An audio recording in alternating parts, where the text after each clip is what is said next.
Hey, welcome to Graphic Policy Television GPTV. I'm Brett, and my hands is Ultimate X-Men number 11.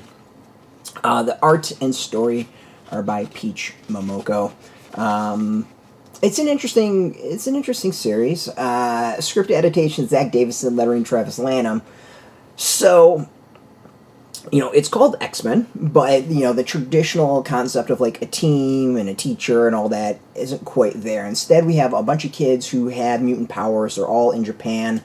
There's, like, a cult that involves mutants, and, they've just kind of come out into the public, and you have this small group of kids who are being, I don't want to say tortured, but, like, hunted or bothered by this, like, a shadow creature, or shadow, I don't know what you want to call it, a shadow creature that's a mutant, and, it's an interesting series. There's a lot of, like, references, winks, and nods to stuff we've seen in the main 616, but tone-wise, I think it's much more, has much more connection to something like a Junji Ito horror than it does, like, traditional X-Men.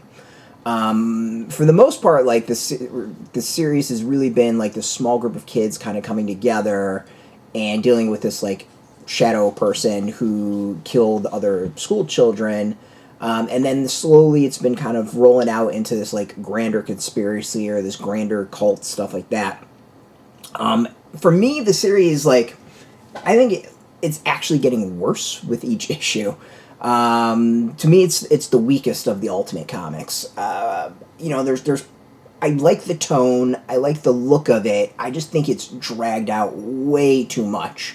The payoffs are few and far between. It feels like the storytelling is kind of choppy in many ways.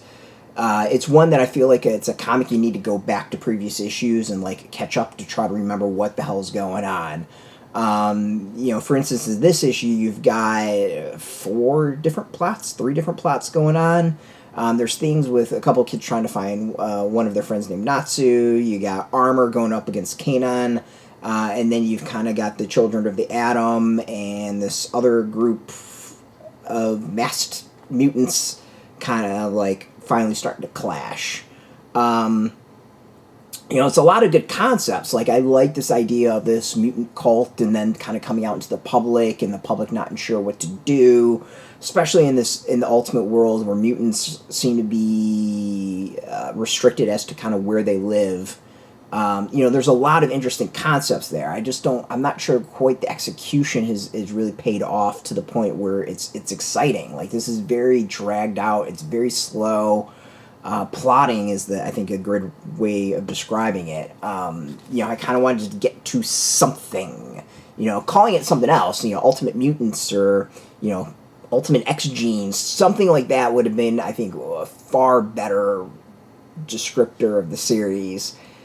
Calling it Ultimate X-Men just feels like it's so, I think, so far disconnected from our concept of X-Men that it actually kind of works against it. Like, you go in with expectations of X-Men and this isn't really kind of delivering it. It's, as I said, it's Junji Ito with mutants.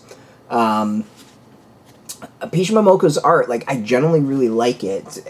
Like the story itself, I feel like it's, like, slipping a little bit with each issue and getting a bit more kind of, like, out there in its styling. Again, there's a lot of stuff I like, but, there's also, I don't know, it just kind of feels like short-shrifted in some way. Like, I don't quite know how to really describe it, and I don't want to show examples of it, because I feel like it's going to spoil things in some ways. Here's probably most, traditional X-Men moment you got of, like, two people battling it out with their mutant powers, testing each other out.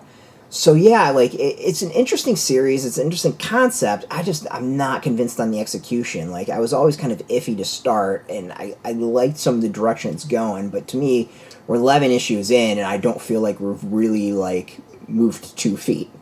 So, yeah, it's a tough one to, I think, really recommend. And what's sad is the rest of the Ultimate Universe is really, really good. So, to me, I think this is one more for the hardcore fans, or if you're really a Peach Momoko fan. You can go check this out, though. It's out in shops. We got a link beneath this video. Put in your zip code to tell the comic shops near you. No shop, no problem. We have some links where you can purchase your own. There'll be affiliate links, so we do get a small percentage. By doing that, you help support our site. And just watching our videos support us as always, so thank you for that. If you are into comics, check us out every day at graphicpolicy.com or on Twitter, Facebook, YouTube, Tumblr, Instagram, TikTok, Mastodon, Threads, Blue Sky, all at Graphic Policy, keeping it nice and consistent. Until next time, keep reading those comics and keep it geeky.